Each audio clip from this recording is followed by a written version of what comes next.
I didn't lock it. Hey.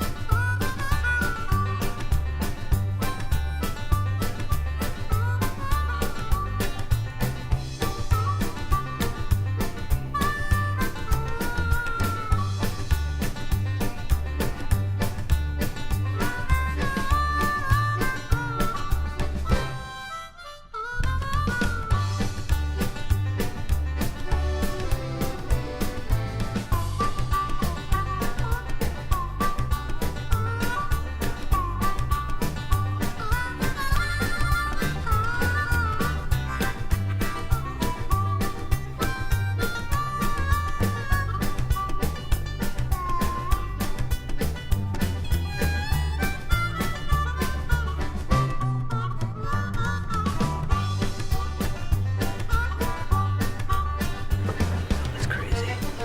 Damn, they're looking at you, dude. All right, you better get out of here. Skirt.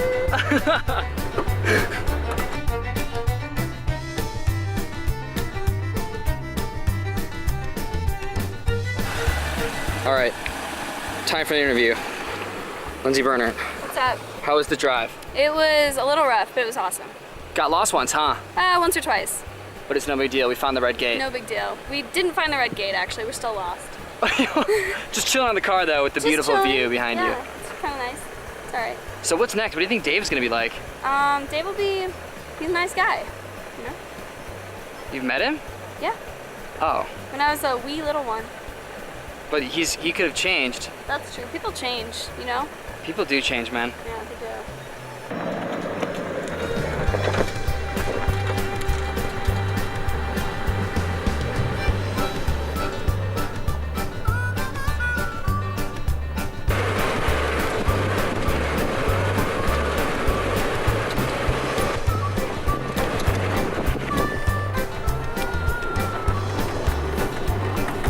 Oh, here's the gate. That's the gate.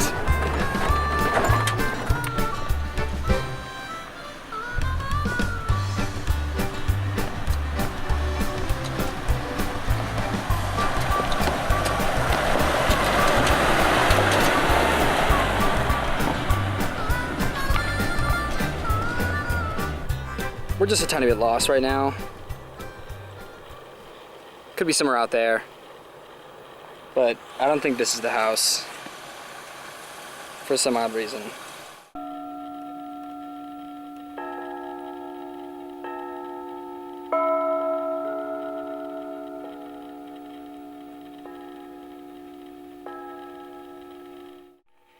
Well, this can't be the right Well, place. this isn't the right place. It's way too nice. Look at this. It's just an art studio. Crazy.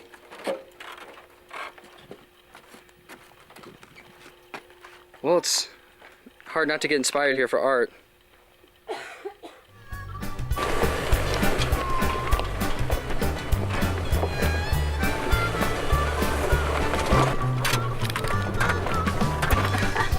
Oh my God.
It's a cave? I don't know what it is. But for what? Let's look. Good idea.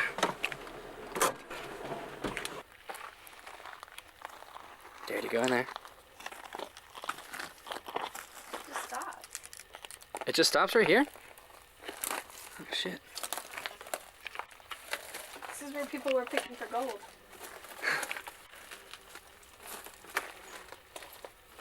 That's a B.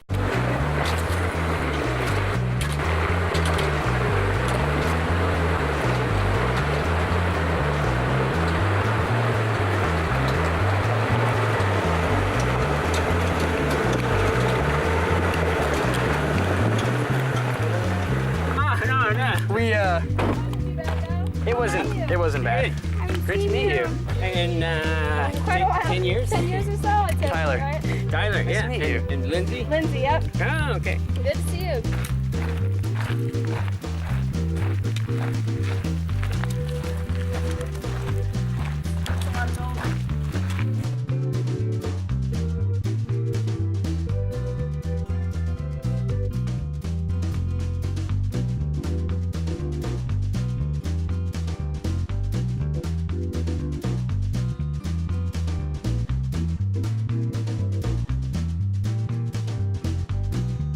This is where when they come back from the mines, they'd stop here and drop off their samples.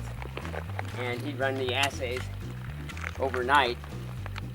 And then by next morning, they would get their answers. Wow. It's all gone.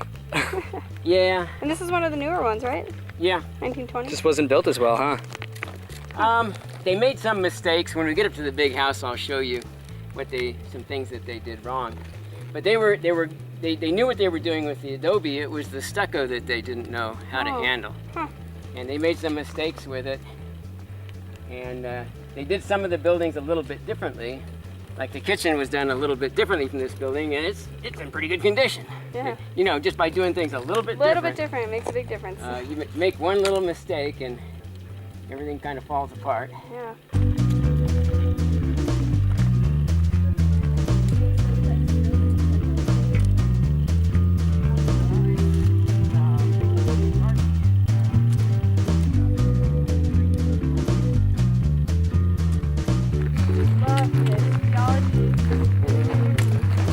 Gonna do a lot of testing, and it's gonna fail a lot. They're only gonna come up with something profitable.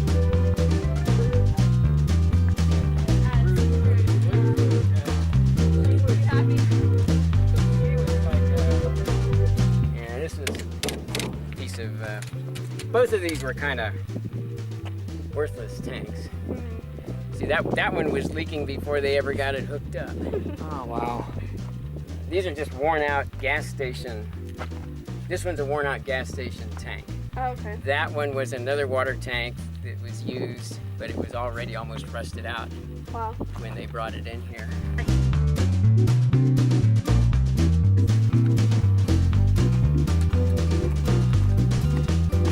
Otherwise, you're up here and from about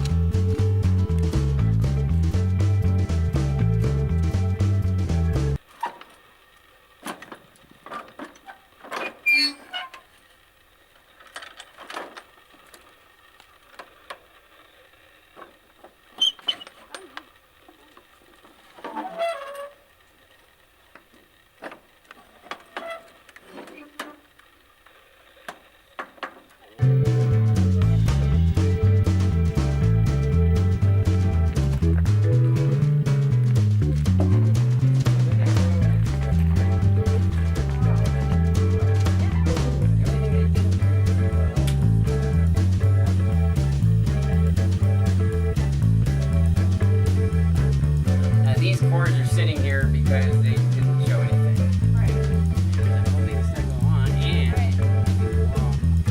Right. Yeah. somebody win the lottery maybe Yeah, and then come. and then come to the rescue. Yeah. That's the safest way to do it. Yeah, just get the head, except he's all coiled, so if Do it, get it over with, Yeah. and people that get bit, 9 times out of 10 it's because they were playing with the snake. Alright. There's this one guy that was on the news one time, saw a Mojave rattler in the middle of the street. So he gets a trash can and he goes out and he grabs the snake to put it in the trash can. The snake bites him on the arm. He drops the snake. What does he do? He picks the snake up again. Snake bites him again on the same arm. And there's a picture of him at the hospital, and his arm is like a football. Oh my god. This big around. As soon as he gets out of the hospital, he's exactly the same.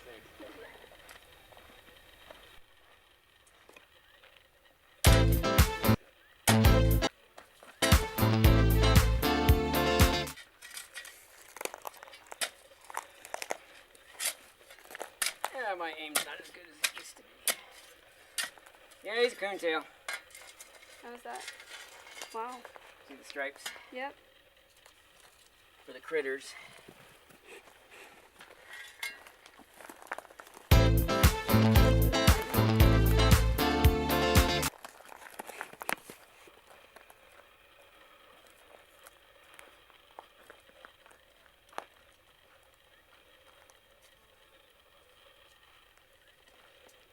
Quiet, then we won't see him. Yeah, exactly. Once you get, wait. It's on the stairs, I see it. We got another one. Get the shovel. Alright, round 2.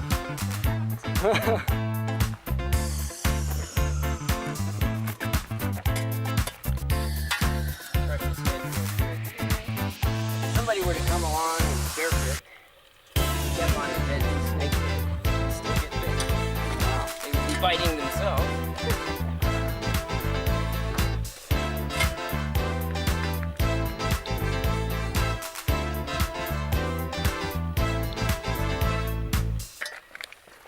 Well, that one sure gave us a lot of warning, though. Yeah.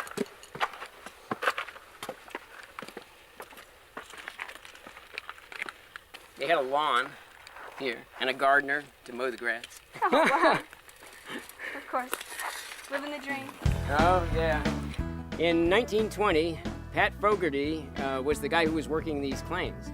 And a guy from New York named Frank Hyde came to Arizona, and he was tired of being a stockbroker and he wanted to become an Arizona gold miner. So he came here and contacted Pat Fogarty about working on his claims. And the two of them got together and formed a partnership. And Pat Fogarty provided the claims here at Humbug, and Frank Hyde provided the money, and they went together into the mining business.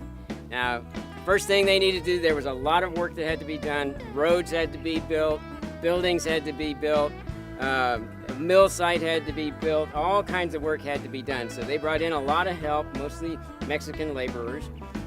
And they had about 200 people living here at Humbug doing all this activity. Now this is one of the first houses they built. This is what we call the big house. This was Frank Hyde and his family. This is where they were going to live. And this is quite a beautiful house. For the time and place, this is a huge house. And it has nice grounds. It has a lawn out front. They had a lot of chairs and lounges and umbrellas and stuff out here, and they had this fixed up real nice. And they had a gardener to mow the lawn for them.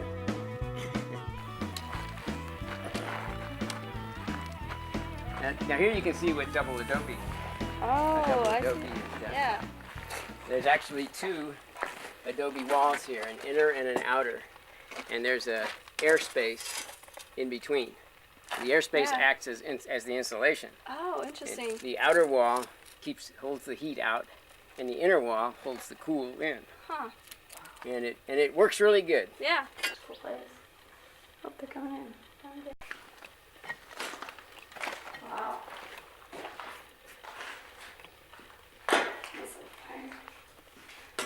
This is crazy. Yeah, this was the kitchen and dining room here. The flooring is It's a solid concrete slab. And all of this concrete was mixed by hand. wow. By Mexicans.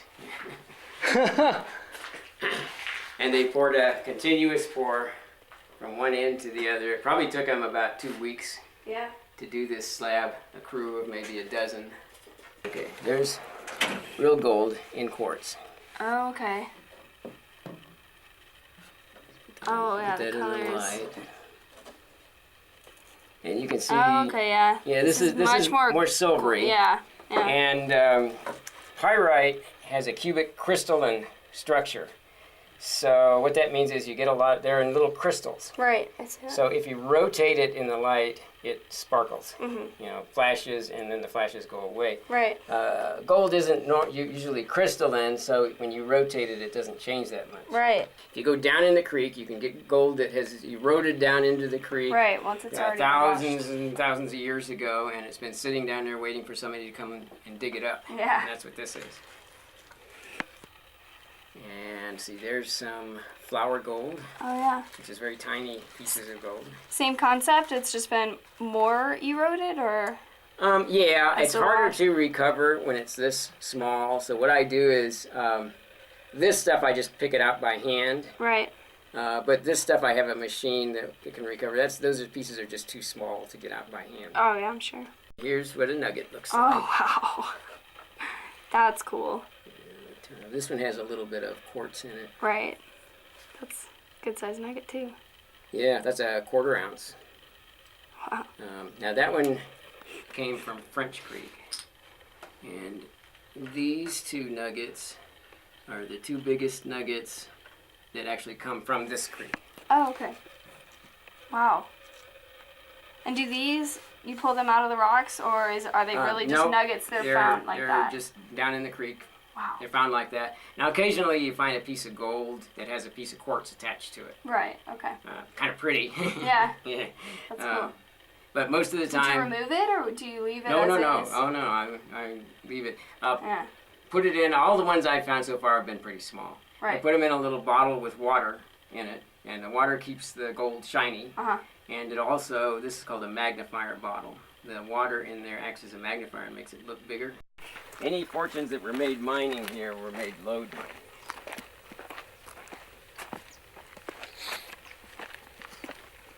But what the guys would do, they would play around with placer mining here, Right. mostly while they were waiting to get a job. Because the guys that worked here on mining and stuff, they moved around a lot, the workers. And so you kind of came here, and a lot of times there wasn't a job available, but if you just waited a while, Someone would leave. people were always leaving, and people were coming. So, and in the meantime, what do? Well, you might as well placer mine in the creek. You Yeah. might. I think the statistics I saw said that during the Depression in the 1930s, if a guy had a good spot and he really knew what he was doing and he worked hard, he could make about 25 cents a day. Alright, yeah. If he worked 16 hours a day. Yeah. Oh my goodness. Now, this is what's called a recirculating mini sluice. It's a little tiny sluice box. It's just like a regular sluice with riffles and carpet and the whole thing, but except it's real small. Uh-huh. And then you have water in buckets, and you just pump the water around through the buckets over and over again. Right. And then you can run, you can't really do what we call mining, but you can run samples and see how they turn out. Right. And so what I'm doing here, I've tried everything to find a spot where it might, a deposit that would pay, and it was unsuccessful. And now finally, one good thing about the drought is that this lets me go down deeper than I would be able to go if there was water in the creek. Yeah. And so I'm going down to see if there's any gold on the bedrock, Deeper, right? or enough gold that if you went down and you went all the way to bedrock and you cleaned off the bedrock, whether you could make it economic that way. And it turns out, man, there isn't nothing on bedrock either. Really? And I found a good How spot deep and have you everything. gone now? Oh, well, let's go take a look. Yeah. So you can see here, I've got a really, really good spot. It's the bedrock is rising right here. Right. It's got lots of cracks and crevices and stuff in it to catch if some gold came along, that it would get caught there. So this is a real good test. Right. And the bottom line is, there still ain't nothing. So after this, I'm kind of out of ideas. How long have you been working with this idea? This is my project this winter. Okay. So I started on this back in November, I think. Right. And I've been playing around with it. See, I'm finding good boulders down there. The general rule is if you got big boulders, then you should have some gold. If there's any gold, then that's where it'll be. Right. And, As it gets caught? well, wherever the boulders drop out, that's the same place where the gold is going to drop out. It all depends on the conditions in the creek. Water, in some places in the creek, water speeds up, and in other places in the creek, water slows down. And in the places where the water slows down, that's where the gold is going to drop out. it'll pick it up when it's running fast Right. and carry it. But when the water slows down, It'll the gold, sink. the gold sinks, drops out, and lands down here at the bottom. There ain't any gold anywhere. Right, right. And I was hoping that to find some way, some way to make it pay. And I've tried them all.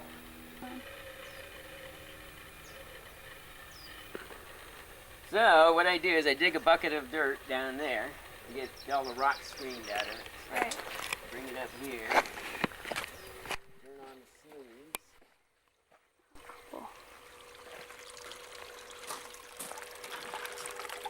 And then you just kind of put it through a little at a time.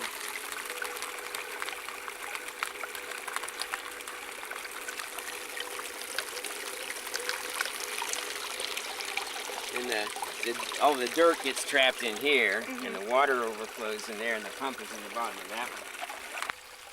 So anything heavy will get trapped in these crevices? Yeah, you saw the ripples and stuff. Right. And yeah. and generally, any gold you find will be right up here Okay, it'll at the sink top. pretty quickly. You shouldn't find any down there.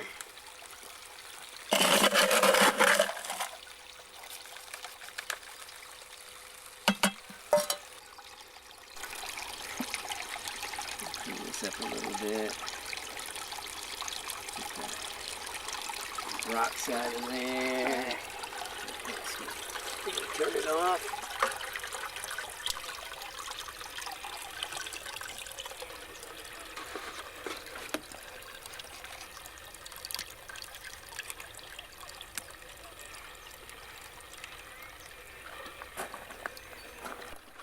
Then I run some. Oh, I see a piece of gold already. Now I didn't salt this or anything like that. Okay, this was what I'd call a pretty good bucket because I see a couple of pieces of gold there. Now do you see it? Oh yeah, Right there. there it is.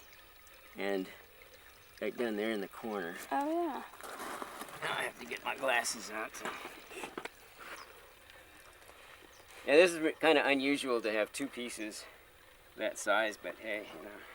Awesome.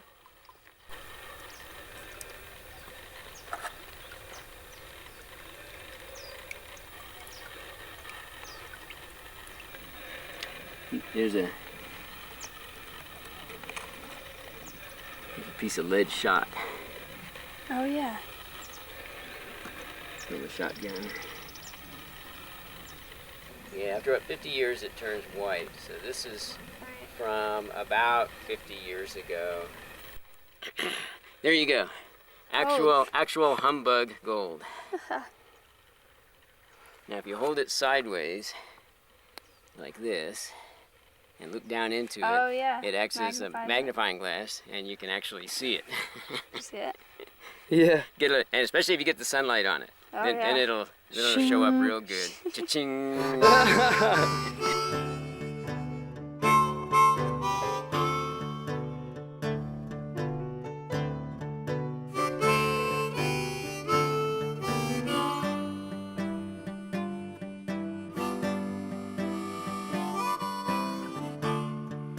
The first guy to mine here, his name was Charlie Champy, and he came prospecting. He was working at Tip Top, the big silver mine over here. And on the weekend, he would come prospecting looking for his own strike. And he found a little showing right here, and so he started a mine. And this was his first mine. This one this was a shaft that went straight down, about 30 feet, and they were following a little stringer. And then he found another showing right over there about 50 yards. And that one was a tunnel that went into the ridge. And I think that was the one where he hit a 2,000-ounce pocket. Yeah. Good size. That's not bad. Today's prices, that would be about $2 million. Oh. Goodness. Okay, so that was his first strike. Right. And that was what year? 1882. Okay. Two. And when he had that strike, then he brought the wife and kids, and they moved in here, and they started an operation. They hired people. They had prospectors out looking for more strikes. Right. They made another strike up over the ridge in this direction, a mine called the Sidewinder. Okay. They hit a 1,000-ounce pocket there. Wow. Man. Other And, Another $1 million and- bucks. Yeah. Yeah. See, the thing is, when you're the first guy there, you can find gold just laying on the ground Yeah. because No one's been looking for it. nobody's been there. And there was the second guy there, not so much. Yep. Right. Right. It's the first guy. Gone. Yeah. So he scooped up on the strikes that were showing on the surface. And then he made a third strike up over the top here at the mine. You guys still want to go up to the... Yeah. Yeah. Yeah, that'd be great. He called it the Mountain Chief at the time. And he made the strike there, and they hit a 5,000-ounce pocket.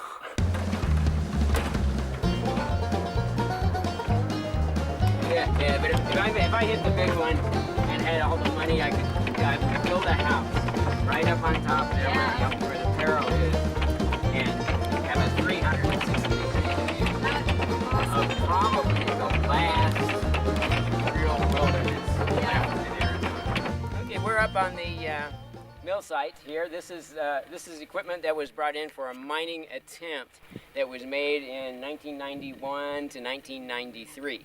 There's a lot of equipment here. This was never actually used because no gold was ever mined during this attempt. But a lot of stuff was brought in here. You see conveyors here. You see a big ore bin right there. On the other side of that ore bin is a 100-ton ball mill sitting there. Nice piece of equipment. And beyond that is some concentrating equipment and various vacuum pumps and things like that that would have been used in the milling operation had it actually gone that far. This is a concentrator for concentrating gold, and the way it works is it sits at a slight angle, and a lot of water is run down through the top of this, and there's a moving belt on here that has grooves in it, and the grooves act like traps for the gold. So the belt slowly moves this way, the water goes that way, the material goes in on top, and the water washes the light material away. The heavy material, such as gold and black sand and iron and stuff like that, gets trapped in the little grooves, and as the belt comes around, it goes around this wheel, and the heavy concentrates fall into this bin down here. So what you're doing is you're removing non-gold materials out that end and keeping the heavy materials on this end. Is that just someone's... It's a hand. They made a cutout of a hand. I don't know whether they wanted the piece that they cut out, obviously because they left this here. Yeah. So they wanted a piece that looked like a hand. Just mess with people. I don't know. Like I say, this whole thing was a scam. They were having fun. Yeah. They like to come up here, drink beer, Yep. tell stories, scratch, spit, Yeah.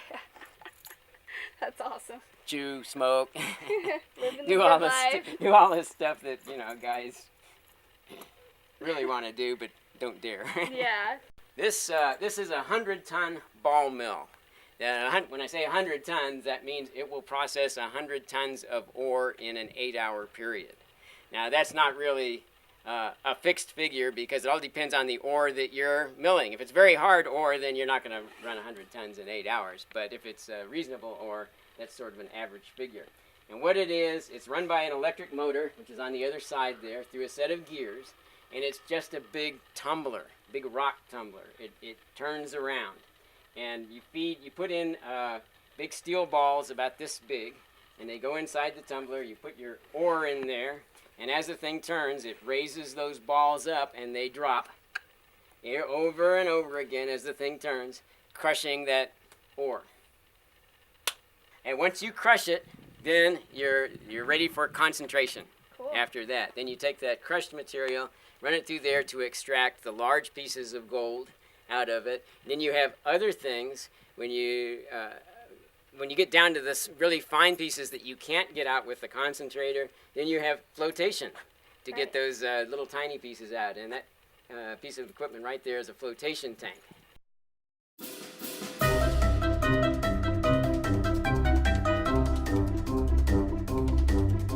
Now, beyond Charlie Champion Johnny Lee, there's a space of time in there that I don't know much about.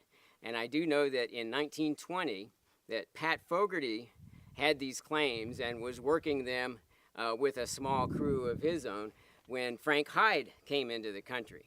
Now, Frank Hyde was a rich guy from New York, a city guy. He was a stockbroker, but I think he was really a country boy at heart, because he wanted to come to Arizona and go out in the wilderness and live out there and be a gold miner, and that's really what he wanted to do. He was never happy as a stockbroker in New York. And his family was rich. He came from money, so he had a lot of money, and he was just the right guy to come along at just the right time. He partnered up with Pat Fogarty, who was living here and had these claims, and he brought a big infusion of money into the operation. This is what got the roads that we come and go on were built with Frank Hyde's money. These buildings up here, he had 200 people living here at that time, all of them on his payroll, working on building the buildings, building the roads, starting mines, built a whole mill site whole brand new mill site up on the hill with modern equipment. He had a modern rod mill. He had water tanks up there. He still pumped water from the hand dug well down here to use in his mining operation. He started a whole new mining boom here. Now, he never actually found enough gold to pay for all the work that he did. Right. But he didn't care about that because he had plenty of money anyway, and he was living the life that he wanted to live. And until 1934, they prospected and mined here. Now, he did have one big strike. They hit a 1,000-ounce pocket in a mine over in Rockwall called the Little Annie. And the word was that this pocket was very rich, but very small. He said the whole pocket all fit in one ore car. Wow. So that was 1,000 ounces of gold in a piece of ore maybe this big, and so that would have been very pretty ore.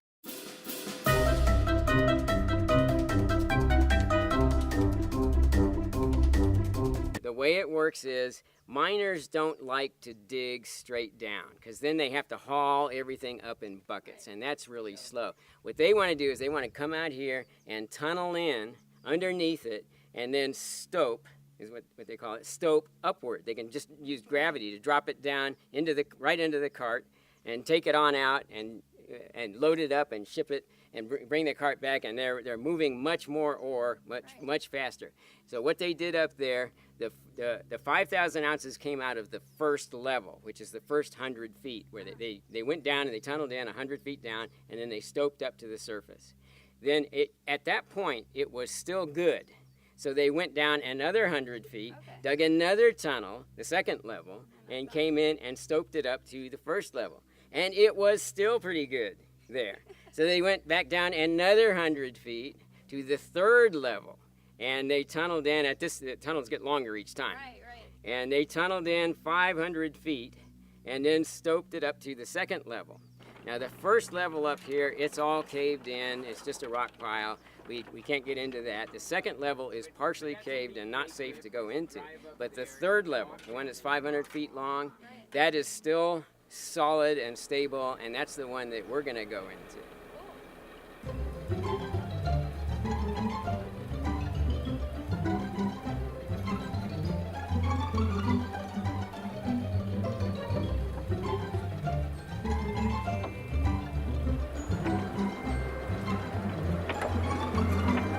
Okay, we're up at the Perro Bonito now, which used to be called the Mountain Chief, and we're on the top of the ridge. Now, the original discovery was made up at the very top of this hill right here, and the gold went straight down, and they mined it straight down. And the 5,000 ounce strike was made right up here. There's 3 levels to this mine, and they go down, and we're going to go down this road right here to the 3rd level and go in there and take a look.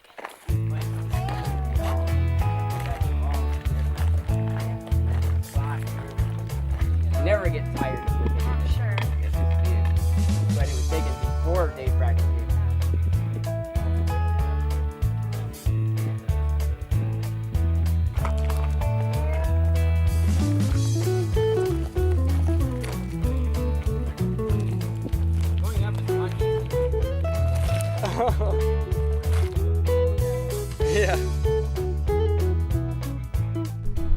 are at the Perro Bonito. We hiked a little bit up here. We're a little bit tired, but hey, we got here. And this is the mine right here. This mine was built in the 1920s and was completed in 1934 is when they quit mining on this. And well, I'm going to tell you how the ore cars, you can see one right there in the mine, they would come out on this track and go out onto the loading platform, which is right there. Now, if there's a truck underneath the platform, if the cart has ore in it, you would dump it through that hole in the middle of the platform into the truck. If the car has waste on it, you would just take it right on out to the end and dump it over the side.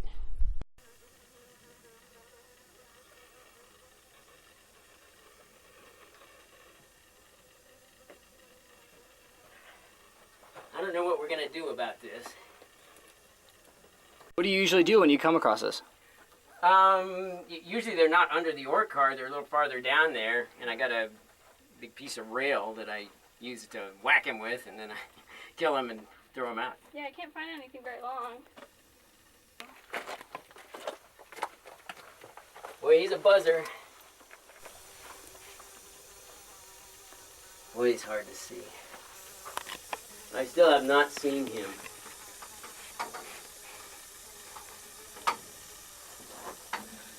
Oh, I hate doing this. This is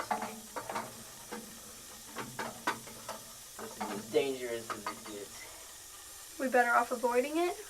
We can't. Oh, there he is. I see him now. He's not under the car. He's over there. We're just waiting to strike. Yeah.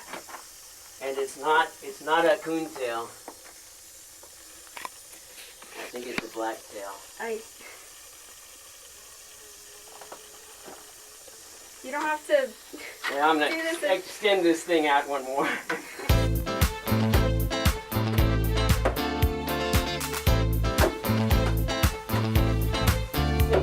Very good. Yeah, I'll bet. Just crush the head. Okay, I've got him by the head. Oh, I hate to kill this guy because he's so pretty. But you didn't give me any choice. This is the black. This is why they call him blacktail. Yeah. This little section here. Yeah, that's cool. That's pretty. Well, he's cold. Feel how cold he is. Oh, wow. I'm amazed that he would rattle that much when he's so cold. Yeah. When you go into the mine, you take your tag off of this side and put it on this side. And then when you come out of the mine, you put it back. That way, if anything happens in the mine, this is a system that is still in use in mines today. Oh, yeah.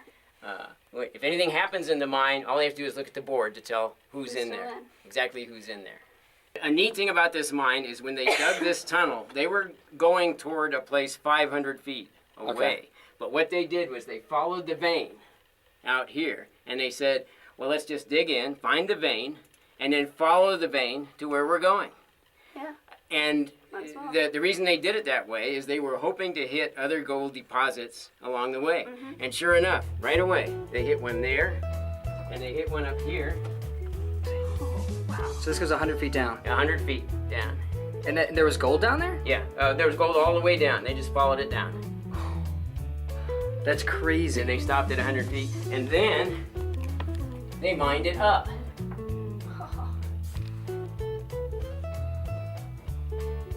When a geologist, they were always trying to sell the mine or survey the mine or things like that, and they would send a geologist in, and he would come in here and he would take samples. Now, there's nothing more embarrassing for a geologist than to have a sample turn out to be good, but then not remember where it came from. Oh, gosh. Yep, that makes So, sense. when they take a sample, they give it a number, they put the number right on the wall, and they put a mark right here on the ceiling to show exactly where that sample came from.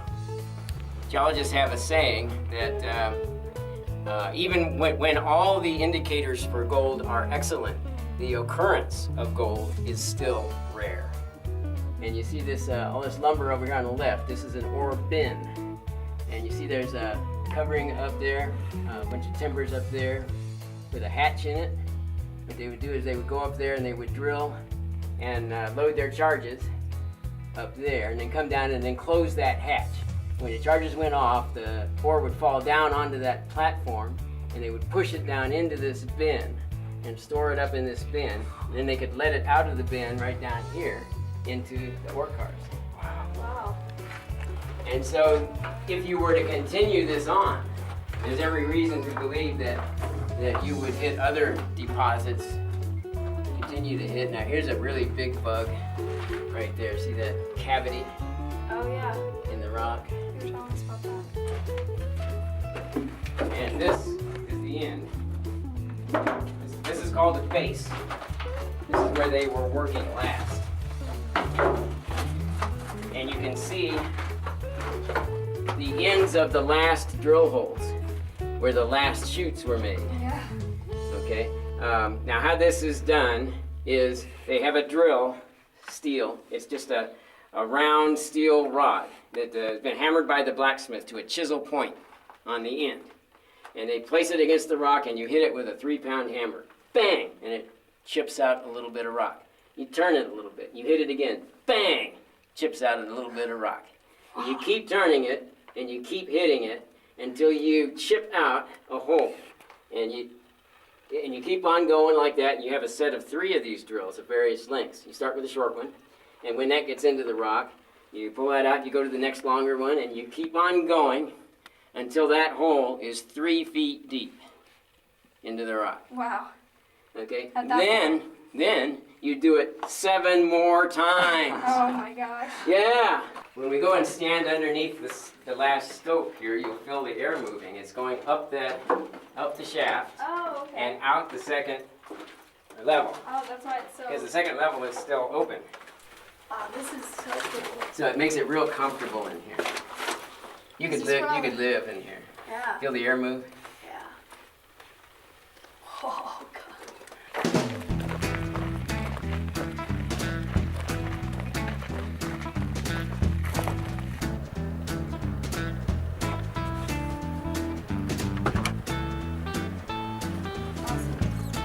Still gonna make me right in front, huh?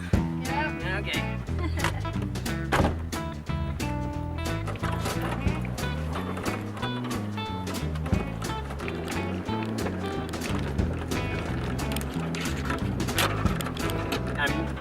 I'm looking right into his face in the windshield when his engine died. And now he was a big guy.